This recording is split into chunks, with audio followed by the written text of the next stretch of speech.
Okay, hey you guys, we are getting kind of down and dirty. We're going to talk about PMS and periods and ocular melanoma and all the good stuff. I'm Danet and I'm joined today with Kristen and Vikki, who are also ocular melanoma patients. And we are obviously from the younger crowd, which I know that doesn't make up the majority of us, but let's just kind of go around.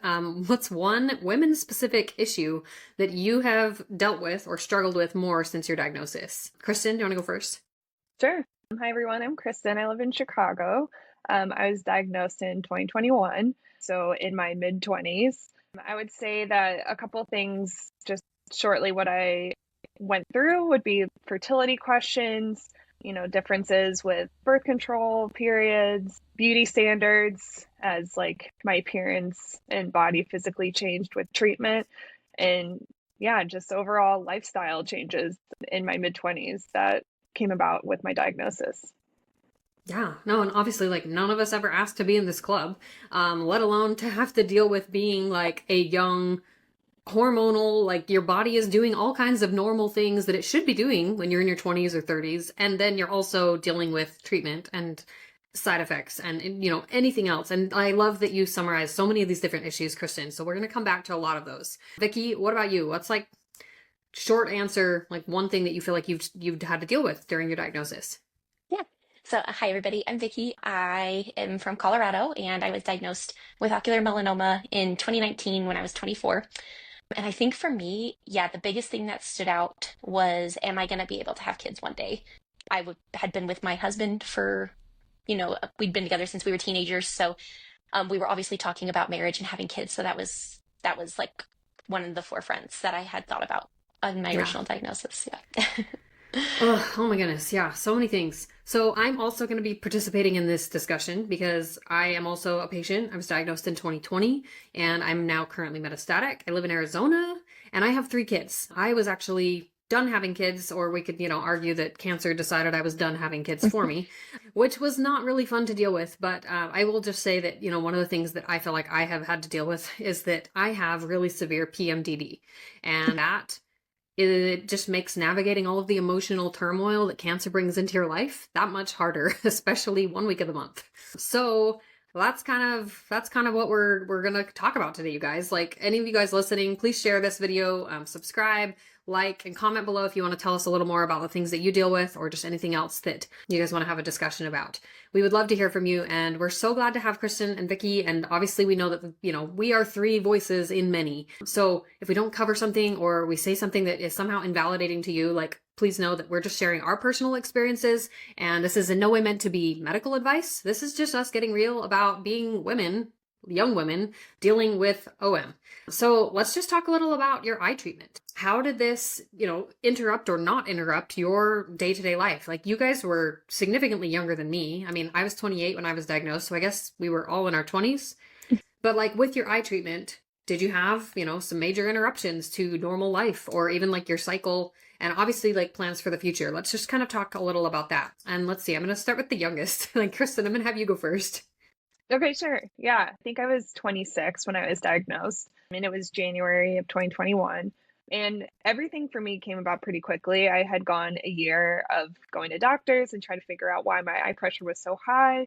And so by the time I had an answer in 2021, they let me know pretty quickly that I would need my eye removed and that I would go next into radiation to treat the orbit, because there was concerns that with my treatment beforehand that cells had gone into the orbit. So I was kind of lined up pretty quickly to, get diagnosed, jump into eye removal, jump into radiation, and then what's next? Maybe an adjuvant trial, egg freezing. Everything really happened in like half a year pretty quickly. And at the time, I was dating my now husband, Kyle. We had been dating for 3 years, but this was a very big interruption for us. And so in our relationship, he, just was quickly by my side supporting me. We went through, the travel to Philadelphia for the eye removal. And, he was so great to be the voice I needed to hear, that to let me know that I was still beautiful, even when I felt so grotesque. Removing an eye is very like That's a emotional. lot. Yeah. But I needed to, hear some of that validation at the time, to know that even though I felt so physically changed, that he was by my side. And yeah, so that's just the start of it. It was definitely a long journey, and the egg freezing comes next, but we can circle back to that too. Yeah, let's circle back to that. Vikki, what about you? Like, just your initial diagnosis. Tell us a little more about what was happening with you, because I know you said that you were also dating and that you had not gotten married or had kids yet. Yep. You had your treatment. Like, what happened then? Yeah, so I ended up getting the brachytherapy. So I had the plaque radiation done to my eye. And, you know, I had asked questions initially, like, how does this impact me? My ocular oncologist pretty regularly was like, just keep living your life as normal. And so, as we also get our alternative oncologist that we go to for all of our like scans and follow-ups. So my other oncologist decided at that point that he wanted me to enroll in the Sutent trial. So I was on Sutent. So I did ask, like, what happens now, right? It's a form of chemo for those who don't know. It's a pill form that I was on for a year. And one of the questions I did ask was, does this affect my fertility, right? As a young woman, obviously, like I wasn't married yet, but we knew we were going to be together. So we were like, let's have these conversations. Not a lot of research done. And I think honestly, I was so overwhelmed by it all that I just didn't ask any more questions. I didn't do any egg freezing. I just jumped right in. A few years later, when we did start trying, it took us a while. Cause some, we don't know if that's from the chemo or just other life, but it was one of those things that we had talked about a lot. And it did impact my cycle. I think going through the radiation treatment, honestly, it's probably just like the level of stress. And then the birth control I was on caused a benign tumor on my liver, just all the things. So, of course, as we all know, the tumors on the liver, red flag. So that caused scares and all types of stuff. So I just think it impacts you as a woman in like just many different ways that it's kind of hard to think about. These are things that are like really just, you dream up and you dream of growing up and having a family, and we maybe have to experience that with another level of loss and grief, Yeah. or being scared of other things that maybe other patients that have ocular melanoma don't experience. So Yeah, no, that's such a good point. That level of grieving the expectations, grieving, what you thought life was going to look like, right? yeah. Up until this point, we all kind of have this internal picture of like, oh yeah, like, well, I'm going to do this, and then I'm going to do that. And like, obviously we know it's logically not set in stone, but it's just Mhm. having this interrupt so much of our life. And obviously, like you said, there's some physical things that are interrupted, right? You talked about cycle interruption and the fertility struggles. Kristen, like you talked about just changes in appearance, like rapid changes in appearance. Because when you have your eye enucleated, or even when you have brachytherapy, like there are some significant changes to your appearance when your eye is affected. I remember going through both of those things. And I think just maybe the one thing that I'll highlight that's unique to me is that at the time that I was diagnosed, I was 28 and I had a nursing baby. And so my baby was 9 months old at the time, my youngest Mel, and she is super sweet and super adorable, but I didn't really get to choose to stop breastfeeding. They told me that I could either stop breastfeeding, period, like pump and dump, basically, that I could pump during my brachytherapy week, or that I could just stop breastfeeding altogether, and that they would recommend stopping breastfeeding altogether just on the off chance of any, residual radiation and any of the risk to my baby. On top of that, being in treatment for brachytherapy, I wasn't allowed to be around any of my kids, right? Because I'm radioactive for a week. And so I couldn't be around them at all. Like I could talk to them on a video, and like it was exceptionally isolating, right? To be so young, to be going through something so unexpected.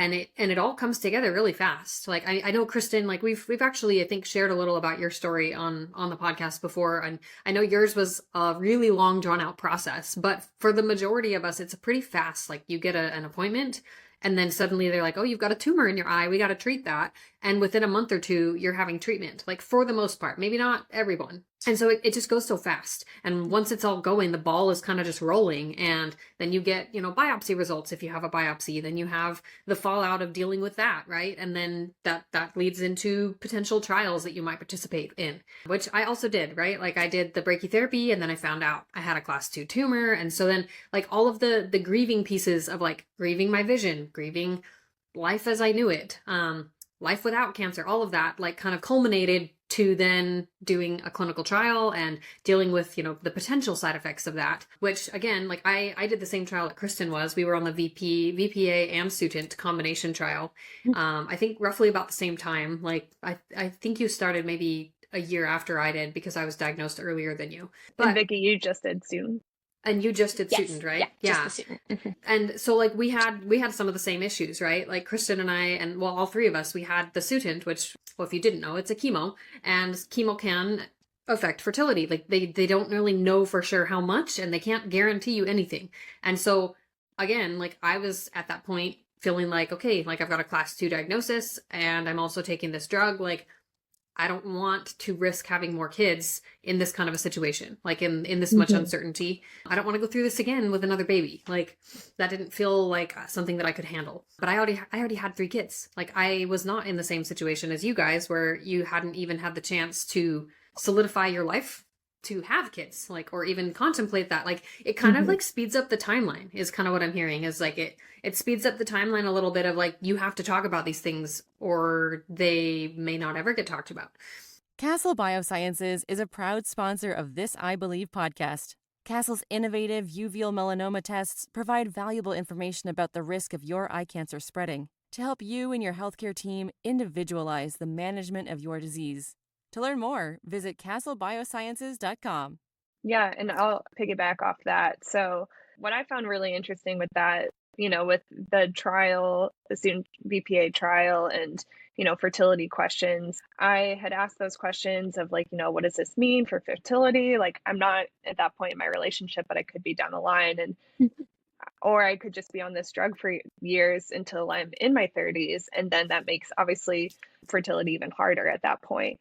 And so the funny thing to, think about is they were letting me know that going through an egg freezing process is great, but even embryos are better. And I was like, how am I supposed to have that conversation with my at the time Right. boyfriend to be like, do you want to do embryos?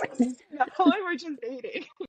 And like while we were like serious at the time, it just felt like just funny. I feel like you're in these situations a lot where you're having to force the conversation for like years down the Yeah. road that you wouldn't have thought about at that time. And I was more comfortable at that point just doing egg freezing rather than embryos. But I did talk to Kyle about it at the time, and like we laughed about it. He's like, if that's what you want to do. And I'm like, no, it's fine. This is really just like insurance for us anyway. And, God willing, like if we need to make embryos in the future, we will. So it's just like funny that those conversations of like trying to even think further out come your way, because even last year I was meeting with my fertility doctor again, and she was like, it's great that you're at this point in your meds treatment that you're stable, but now that you're getting married and probably thinking about wedding planning and thinking about like family planning and things like that, maybe you should consider what that would look like.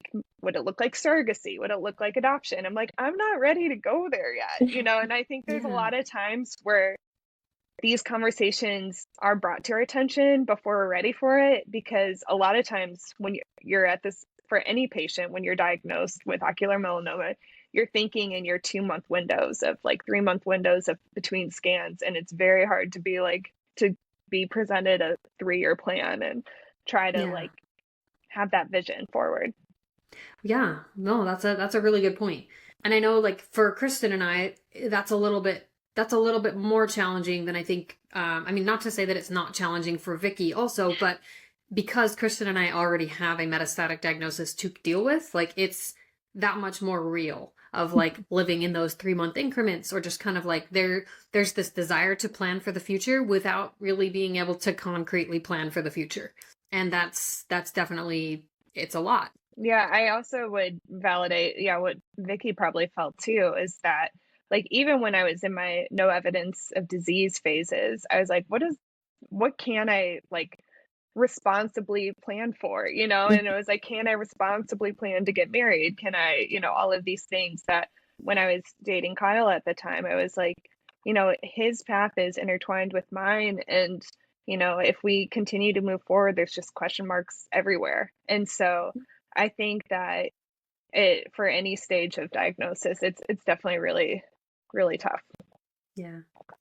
Okay, so Vikki, you went through the treatment and then you, I think you got married, and Yes. now you have a little boy who, if I'm not mistaken, is he 1 or is he 2? He's 2. He'll be 3 in Okay. August. Oh my goodness. So talk to us a little about like you mentioned that you didn't end up doing any kind of like fertility like advanced fertility supports, like Mhm. egg freezing or embryo freezing, anything like that. Yeah, so I mean, kind of what Kristen was saying too, there was this fear of like, is this responsible? Am I doing something that like I never want to leave my kid with loss, right? None of us want to. So it was like having to think of all this stuff ahead of time, like, am I making an irresponsible decision by having a child? And so a lot of my conversation was, I guess, I wasn't sure. I mean, I was 24 when I was diagnosed. I'm like, of course I want kids. Do I want kids? I don't know. And then when they found what turned out to be the benign tumor in my liver, it was a month period where they thought I had mets at that point. So it was a month that I was like just kind of waiting for answers, as you guys know. So in that month, I noticed that one of the biggest things I was grieving was that I felt like I wasn't sure if I was ever going to be able to have a family. And that was always like on the forefront of my mind of like, I just really wanted to raise a little human. And of course, with all the other things of like, I also would like to survive, you know? um, but after that, once we found out that it was actually benign, so we had eloped right after my diagnosis in 2020. We eloped. And then after that, we were like, well, let's just start trying to have a kid then. You know, why not? My oncologist, again, he was really encouraging and he was like, just live your life. You know, one of the things he had told me was that there's not a lot of research out there for young women with ocular melanoma and pregnancy. We don't know how the hormones impact. I didn't have a nucleation, right? So I did have the brachytherapy. So the tumor's still like, it's dead, but you know, it's kind of still there. So there was always the like, could the hormones impact it to regrow, things of that nature that we just didn't know. And he was like, just don't let it take the rest of your life from you. So I was like, okay, you know what? We're just going to do it. But it did take us, you know, a few years. I had gone through fertility doctors, all that good stuff. And we were just about to start some treatment. And then I found out I was pregnant. So, and that was in December of 2021. So I think I had a hard time making the decision. I still do sometimes. I won't lie. I think I battle with that back and forth every time it's time for my scans. Every 6 months, I'm like, please. I just, you know, I look at my little toddler and I'm like, I just want to be here for him. And so I do Yeah. battle a lot of like, did I make a mistake? Should I not have, not that he's a mistake, but I just don't, you know, there's still this battle, this internal Yeah. battle. I wouldn't change it for a thing, but ultimately, you know, I did try to reach out to like the ocular melanoma community and see like, did anyone have a baby post? And I just didn't get a whole lot of responses. There was not a lot of people who had. So a lot of times, a lot of the people I was running into had kids already, or they were pregnant when they found out.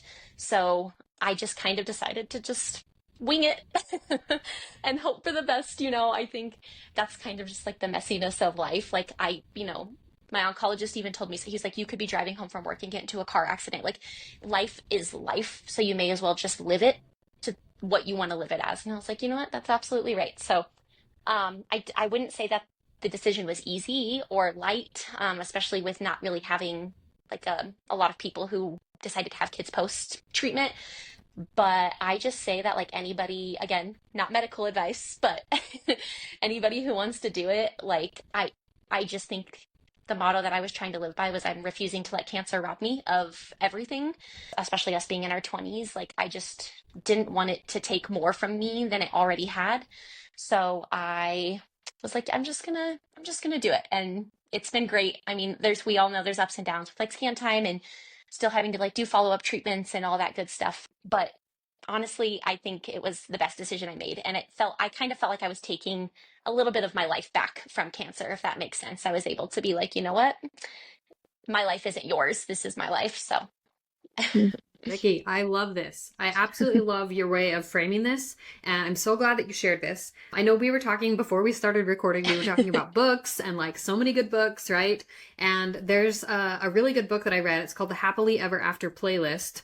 Log it. It's a good one. It's a really good romantasy, or sorry, not romantasy. It's not fantasy. It's like contemporary romance, but there's a quote in there that it's basically the same thing that you said. Like you can't control the bad things that happen to you.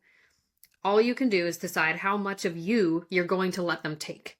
And that stuck out to me. And like, that was exactly what you said. It's just that idea that like you decided to take it back, right? To take back what you could do and how you wanted to live your life. And Kristen, I would argue you even did that. Like that you took back kind of the frame of where your life looked like it was going? Because I know, Kristen, you were dealing with not just the eye diagnosis and then the rapid enucleation, but like really soon after that, you actually also found out that you were metastatic as well. And like a lot sooner than most people have to deal with. And I mean, I've just like watched in kind of like stunned awe, like how you have navigated all of your treatment that you've gone through, but also pursued getting married. So do you want to talk to us a little about your and Kyle's decision to like get married and like kind of, I mean, I can imagine it was a little bit of a take back feeling. Yeah, yeah. I would say like when I was diagnosed, like we had been dating for 3 years and then everything just kind of felt like really fast. We do the radiation, we do this. But then more and more in those early months, you're learning that, okay, there aren't a lot of young people out there that I can talk to about this. There's only a handful of people. And I remember meeting both of you very early on, just, even making a brief connection of like, there's someone else there, like thinking some of these thoughts was so validating.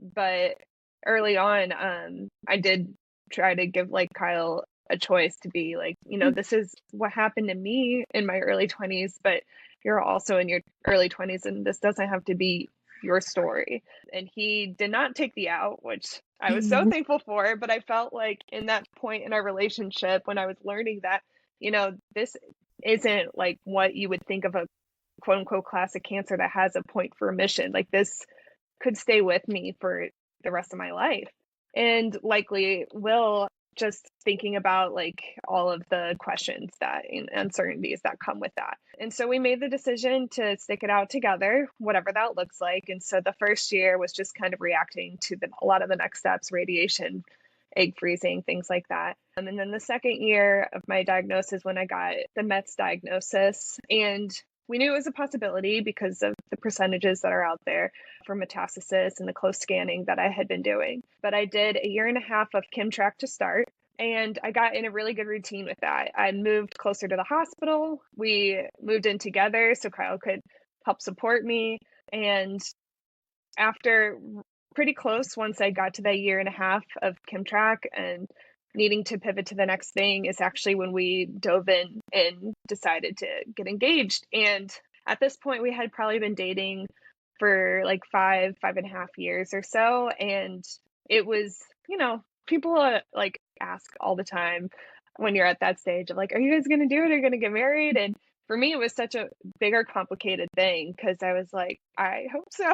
But this is really like Kyle's choice too, like in a big way. And I think, I don't know for either of you, but for me, like going to therapy after that first year was really important to, voice those questions and those doubts and those guilts that I was having. And just to be like, like I know Kyle loves me but I just can't get past sometimes that I'm doing this to him.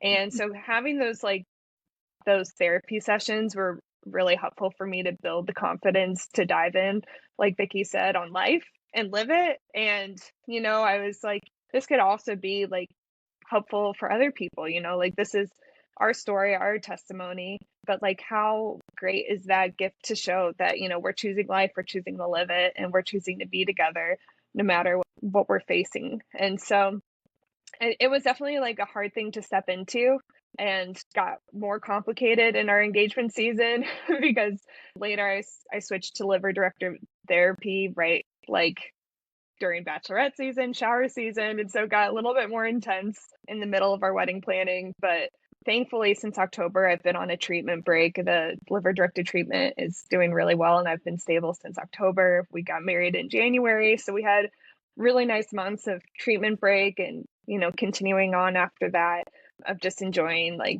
these early post-wedding months together as newlyweds and just figuring out now what our normal could look like. And so it's very exciting, but yeah, there's definitely been doubts and questions along the way that I've had to fight and pray about and go to therapy. And, what it comes down to is, like Vikki's saying, just choosing to live and, just there's no way any of us could predict what the next day looks like. Cancer or no cancer. So it's important to just move forward. No, I think I love what you said. It's important to just move forward because I mean, that's where time is going, right? Time is moving forward, whether we want it to or not, whether it's going to the end point that we want it to end at or not, it's going to keep going forward. Kristen, I love that you highlighted the mental health aspect of this. And I do want to make sure that we talk about this as we kind of come to the end of our discussion here. I mentioned like PMDD. So PMDD is basically like really intense PMFs. So I have like really, really bad mood swings. I get highly irritable. And those are also a lot of the same symptoms that I deal with when I'm super anxious and when I'm dealing with scams. And I have 3 little kids, like they're 11, 9, and almost 5, I guess 5.5. They're little. And so, you know, I live in a space where I've basically spent almost the last 5 years since my initial diagnosis trying to not let cancer, like, and initially it was trying to not even let like COVID and the pandemic like rule my life more than it needed to, and to like have it be as least disruptive as possible, or like and that's been hard, right? Because to some degree I can't control like how this is going to disrupt my family's life. There are things that have been out of my control, and as a control freak, like that's not easy for me. That's not easy for me to let go of. And so I have done a lot of therapy. Like Kristen mentioned, like I talk to a therapist, maybe not every week, but almost every week. And I only recently started taking a couple of antidepressants at the kind of advice of my oncology team, as well as just kind of a personal decision that like, okay, like I have navigated the mental health and the having the initial diagnosis, losing my vision, getting the class 2, having metastatic scare, and then, you know, actually being diagnosed as with metastatic disease. And then the period of like all of the treatment, and like I think that that's, you know, especially as young people, like we're still in the process of normalizing that it's okay to need support for our mental health. And I think that it can be hard, and like you guys tell me if you disagree, but I think it can be hard, especially when the messaging kind of from the audience, right? The people in your life who are watching you go through this, the messaging is like, oh, you're such a warrior, you're so strong, like and sometimes like that can be helpful, and other times it's not. Other times it's like, no, this is actually really unfair, and I don't want to have to face this every day. I don't want to have to, you know, have these hard conversations earlier in life than I had initially thought I would have them. I get to be mad and frustrated about that, right? But I think that, you know, that framing of like, oh, you're so strong, sometimes comes at the cost of us deciding like, oh, well, then it's a bad thing if I need more support, right? But I hope we can emphasize that it's not a bad thing to need more support. It's really okay. And this is such a uniquely traumatic thing that everyone processes this differently, and it is so okay to need support, medicine or otherwise. Anyway, so what, Vikki, what kinds of mental health supports do you feel like have been helpful for you? So before I dive into that, I do just want to say, when I was talking about like fertility and all those things and having a baby, that I also do just want to recognize that not for some women in the ocular melanoma community, that decision was taken from them. And so while I was fortunate enough to be able to go on and have a child, I just want to say that there is still the grief for many women in the ocular melanoma community who had to make the decision that they couldn't have a family. So I did just want to make sure I acknowledge those people and send love to them, that whatever decision that the young women in the ocular melanoma, and men even who are, you know, if they're diagnosed young and want to expand their family, if they had to make the decision that it wasn't right for them, I just want to acknowledge their grief in that too, that there's so many things that fall into being a young there's woman so many things or that complicate it. Yes, definitely. So I just wanted to acknowledge that too. But I also am in therapy. I've been going to therapy. It took me a few years right after the diagnosis to go. And I've been with the same therapist for about 4 years now. And for me, I mean, I have, you know, I have an extensive family history of mental illness and like trauma. So there's more to it than just the cancer, right? That it's helped me out with. But I definitely saw a huge increase in, I have pretty bad anxiety. I eventually got diagnosed with postpartum OCD. So just between that, the, you know, anxiety, OCD, the anxiousness of cancer, all of that, the trying to navigate, I think for most of us too, trying to navigate, we got cancer, then there was COVID, and then it's like we're just like in this blur of life. So being able to like sit and talk with somebody who's kind of been through it all with me, I think there's no shame in that. I think that it's amazing. I think everybody, whether you've had cancer or not, should go to a therapist. I definitely do think that it's hard. I think that a lot of us put a smile on our face when we can. There's no shame in needing medication or therapy or anything, and just acknowledging, I would say to Danet what you said, like sometimes we as patients do just want to hear that, like, yeah, this really sucks and that this is not great, like we don't always have to be strong. And I think that's Yeah. okay to accept that. We may feel like we need to be strong for the people around us, but it's also important for us to feel our emotions and work through those as well. So, Aura Biosciences is a clinical stage biotechnology company focused on developing precision therapies for solid tumors that aim to preserve organ function. Our lead candidate, Belsar, is currently in late stage development for primary choroidal melanoma and in early stage development in other ocular oncology indications and bladder cancer. Our mission is to grow as an innovative global oncology company that positively transforms the lives of patients. For more information, please visit us at aurabiosciences.com. Yeah, it's such an important thing. Like, kind of just to add to what you guys have been saying, it's also so normal to like go through these phases, right? Where you are really low or like you're really anxious, right? So right before scans or like just different milestones that we go through, different things that we see happen around us, right? Like I know like when my kids have birthdays, like I'm always a little more sensitive. Like on the one hand, yes, I'm grateful, right? I'm grateful that I'm here, that I'm here today and that I've had lots of tomorrows, as you guys like keep quoting me all over. I'm like kind of laughing that this became a quote that everyone latched onto, but like, it's a good thing, right? I am here today.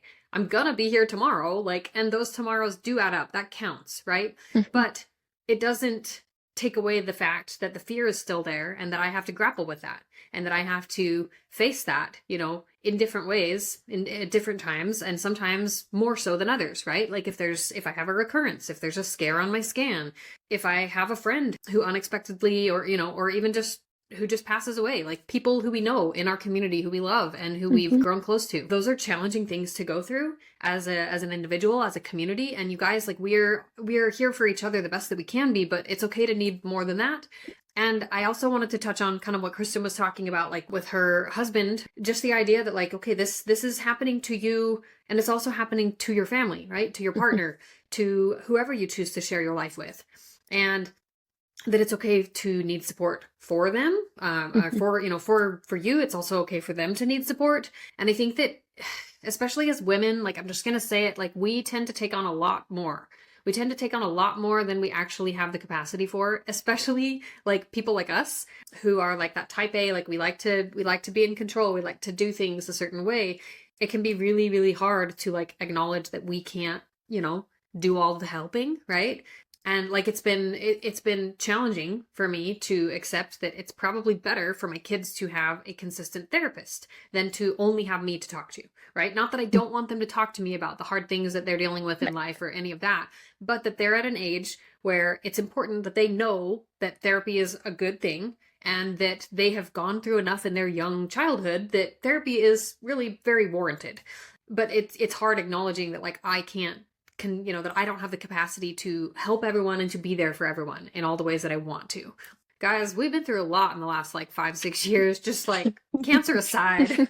It's been a crazy, crazy couple years. Well, I want to talk a little about a couple kind of fine-tuning things. So Vikki, when you had your during your pregnancy, what changed in your monitoring? Did your doctors and your oncologists like change what scans you had, if any? How did that all work? Yeah, so when I found out I was pregnant, luckily I had just like a few weeks before then gotten my last liver MRI. And at that point I'd gone from 3 months to every 6 months. And we had had discussions surrounding you could have an ultrasound, right? Things of that nature. But we had major discussions around, okay, if we were to have an ultrasound though, and you were to find something late enough in your pregnancy, there's not really much we could do about it. So we decided to forego scans altogether throughout my pregnancy. So that was nerve-wracking. I think I thought about it a lot, especially because pregnancy comes with all types of aches and pains. Yeah. Every time I'm like, oh, is that pregnancy related? Is it something else? So I think that was a bit of a struggle. So I didn't actually have any scans through my entire pregnancy. As soon as I gave birth, I had a scan a month later.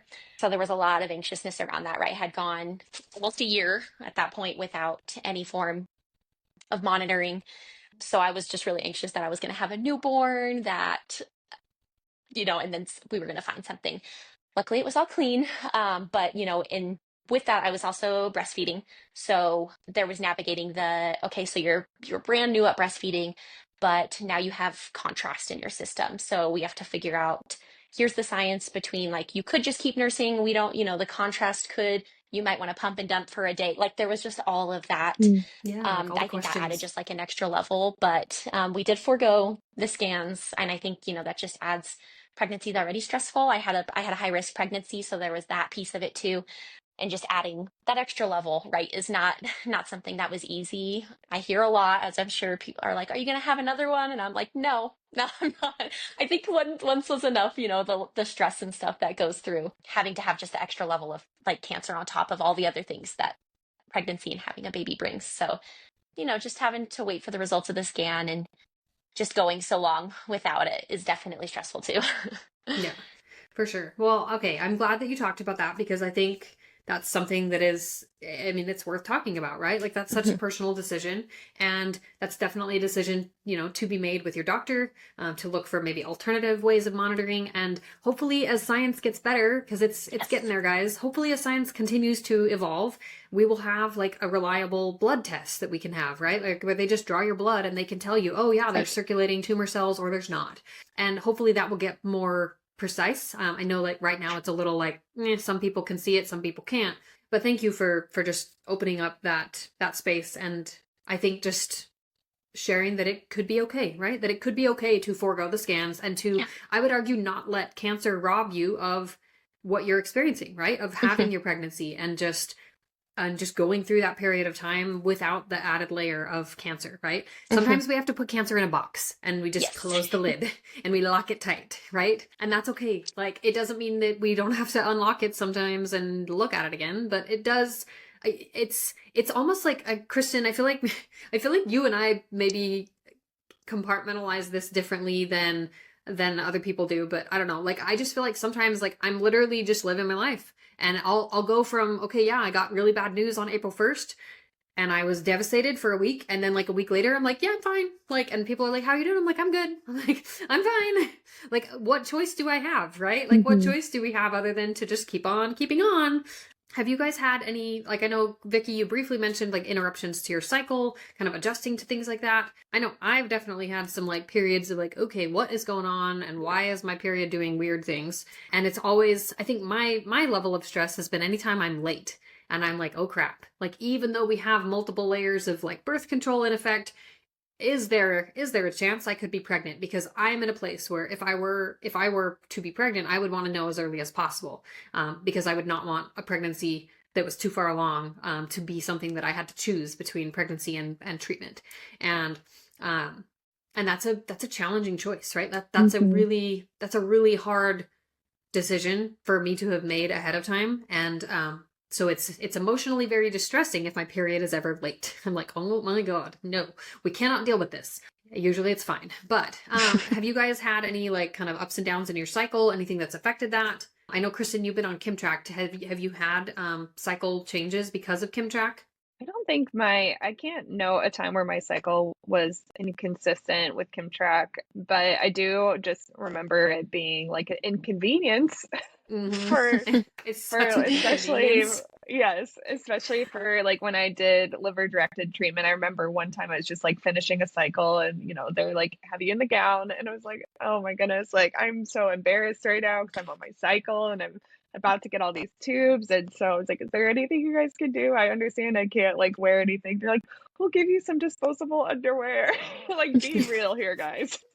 And then, Thanks, guys. and you're already feeling really vulnerable. And I Yeah. just remember being like, oh, I would get so frustrated when something like that would like happen really close to a surgery or even close to a scan. I'd be like, why now? Like, I'm already trying to like deal with something and you're just an inconvenience. But on the opposite side, I think sometimes like it was almost like a wonder and an awe of like, my body is going through so much, but still it's regulating a consistent cycle. And it was this Yeah. weird part of normalcy that Mhm. was like still there. And I was like in awe of that because of like what your body was going through. No, it's crazy. It's honestly a little bit crazy that we can go through so much and that our body is still like on a schedule. Yeah. And like, yes, like we've all talked about, it's inconvenient, it's not fun. It sometimes, if you're physically feeling more crappy, it adds layers of question to like, is this period related? Is this cancer related? I don't know. I also do a lot of blood work, like with integrative cancer treatment. I work with an integrative oncologist. And so we do a lot of labs every 3 months alongside my scans. And sometimes some of the labs that we're watching will be elevated if we happen to, like, if my cycle has moved and changed a little bit and I'm now having labs the same time as I'm having my period, then like I can almost guarantee there will be some of those inflammatory markers that will be high because I'm on my period. And so then it gets challenging, right? In trying to decipher this information with all my doctors and be like, okay, well, is this just because of my period? Or is this because I have liver mets? Like, which is it? Do we know? Like, and so it adds a layer of frustration, but I do like what you said, Kristen, about how like, okay, but also look at how cool our body is. Like it's just going on, doing its thing. Oh my goodness. Guys, periods. Ugh. Yeah. Okay. Well, guys, I feel like this has been such a good discussion, and I feel like this has been really, I hope really validating to the women in our community, especially the young women like Kristen, like Vikki, like myself, who you're navigating all kinds of things that none of us anticipated having to navigate at this age. Please share this, and definitely share this with any friends, family, anyone who you want to help kind of like. Maybe if you're someone like in Kristen's shoes or in Vikki's shoes and you're getting questions from family of like, oh, are you going to get married? Are you going to have a family? Like, send them this episode if you don't feel like you want to talk to them. Like, if you want to let someone else speak for you, like let Kristen and Vikki speak to this, speak to their experience so that people can understand, like, there's so much that goes into this. There's so many feelings and thoughts that we have as patients, and all of that needs space, right? We all need space, and we don't need somebody trying to like rush the timeline of anything. As we end, Kristen, is there anything that you want to say just to wrap up?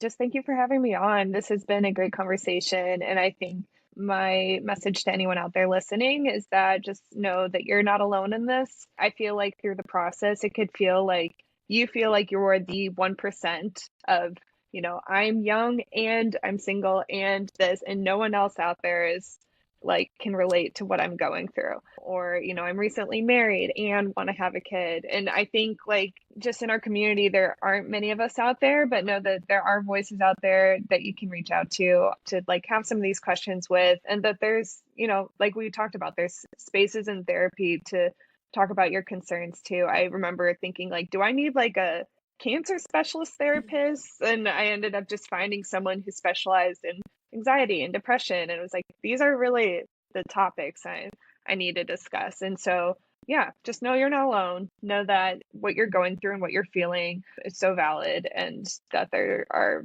avenues to talk about it. Thank you, Kristen. Vikki, what about you? Anything you want to share to wrap up? Yeah, I mean, I would just echo Kristen that I think it's totally normal, and if you just need to lean on support to do that. One of the things that I always wanted to hear as I was like navigating all of this was that like it's okay to have those feelings, to be upset, that like I experienced feelings of like jealousy as my friends were having baby showers and stuff, and even my friends that have babies after me, where I'm like, I wish I could experience my baby shower or I could experience my wedding without this looming thought of cancer. Like, oh, how freeing would it be to just be able to choose to have a baby, like and not have to do all this thinking. And I think it's okay. I think it's okay to just like be able to accept that I'm allowed. I think I'm allowed to be mad about these things. And in the same breath, also just knowing that like it's okay for us to choose to keep living, and it's okay for us to make those choices for ourselves, to make the life choices that we want without giving cancer another thought if we didn't want to.